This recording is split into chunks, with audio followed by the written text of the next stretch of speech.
Hi everybody, welcome back to Chuzgapa Engineering, and we're back with another video on 2D sketching with CREO Parametric. In this video, we're going to be making something like this from this technical drawing. Yeah, we're going to jump right into it. Before you move on with the video, I would highly appreciate if you could quickly, press the subscribe button. It's only going to take you 2 seconds, but it's going to greatly help the channel, and it's going to help me put out more videos as well. And as always, like the video and drop any comments if you have got any feedback for me. So yeah, we're gonna get into the video then. I'm gonna close this sketcher off and close this window as well. Sorry. Yeah. So after you start CREO Parametric, this is the screen you're gonna be seeing. Click the new icon and select part and go over here, and it can be any name. Sorry, I press escape. It can be any name. I'm just gonna keep it as it is, but you can change it based on what you want as well. Press OK, and I will go over here and turn the planes on. So this is the screen that you're going to be seeing after you create a new drawing file. Over here, you can see there are 3 planes over here which are perpendicular to each other, and over here you can see their names as well, right, top, and front. So in order to enter the sketching window, I'm gonna select the plane. In this case, I'm selecting the top one, which is highlighted green, and once it's highlighted, I'm gonna go over here and press the sketch button to enter the sketcher mode. To look at the plane from a perpendicular direction, I'm gonna click the sketch view, I'm sorry, and it's gonna give me a perpendicular view of the plane that I will be sketching on. I don't need to see the border of the plane anymore, so I'm gonna go over here and uncheck the plane display option, which is gonna hide the plane, and we're gonna jump into the drawing now. So over here you can see there's a symmetry around the vertical axis.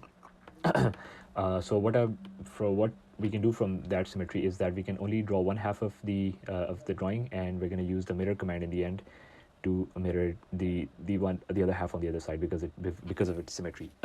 So we're gonna do that, and I'm gonna draw this rectangular thing to start off with, and we're gonna go from there.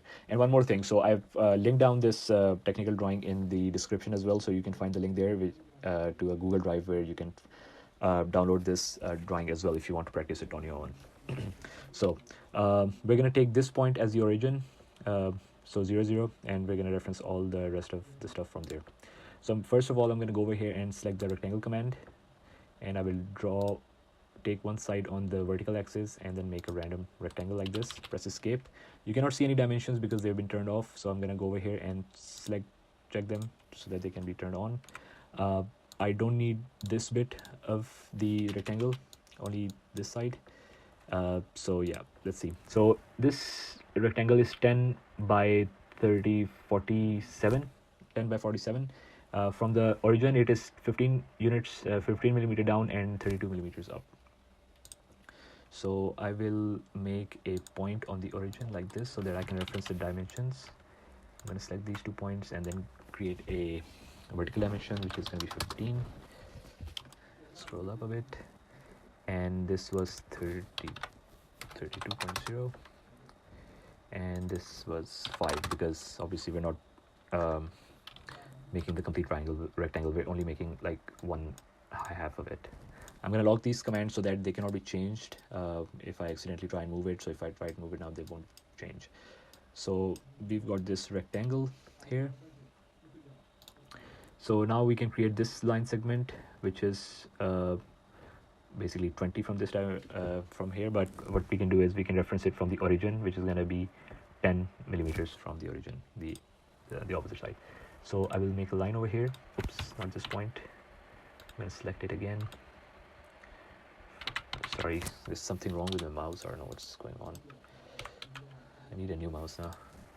So I will reference it from, God, I think it's not been constrained properly, so I will make them parallel.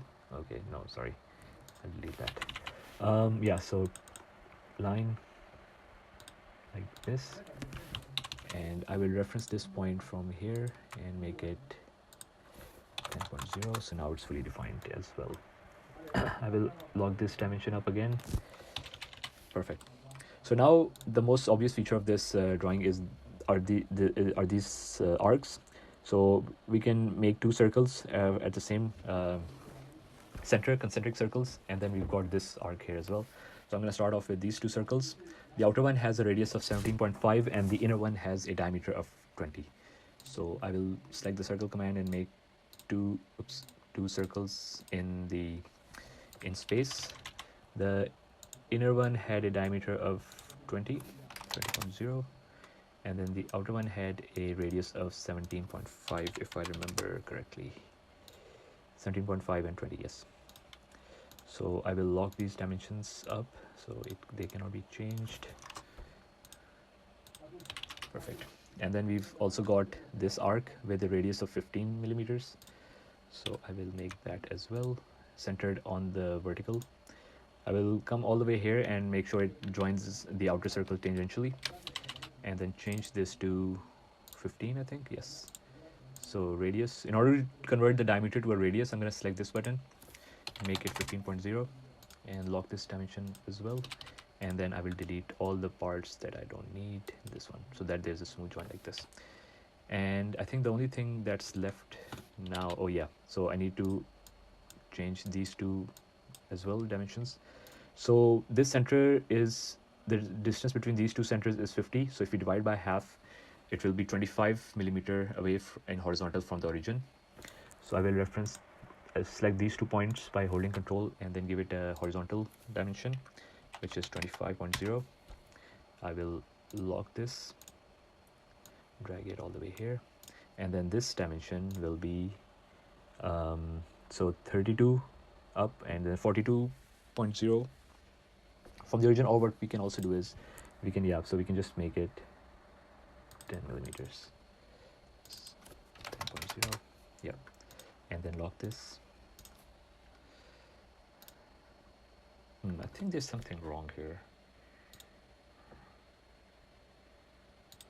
Yeah, so it's supposed to be this dimension, that is 32. So I need to delete this one, delete, then make it 32.0. Yes, now it looks better. And lock this. So the only thing that's left now is this arc, which we can use the center ends arc. I will join it tangentially over here and then come all the way and join it over here. And then I will, to change that, I will select these 2 points, this, and then made them coincident. I need to delete this constraint, point on entity, so that they can be joined properly. And I'll have to make sure that this point and this point, they join them tangentially as well. Sorry, I need a coincident constraint, not a tangency one. Like this, perfect. And of course, I don't need this bit of the circle, so I will use the delete segment command to delete it. So we got one half of the drawing ready, like this. And what I can do is I can turn the dimensions off temporarily like this, and then select all of this side, and then use the mirror command and mirror it on the other side. And as you can see, we've got the whole drawing ready. So yeah, this is how you create something like this, using the constraints and the symmetry command, and making use of the mirror function as well. So if you like this video, again, make sure to subscribe to this channel as well. As always, I'm uploading one video every single day, so if you don't want to miss out on all that action, make sure to subscribe and turn the notification on as well. So that would help me a lot. And yeah, as always, I'll catch you in the next video. Till then, see you later. Bye bye.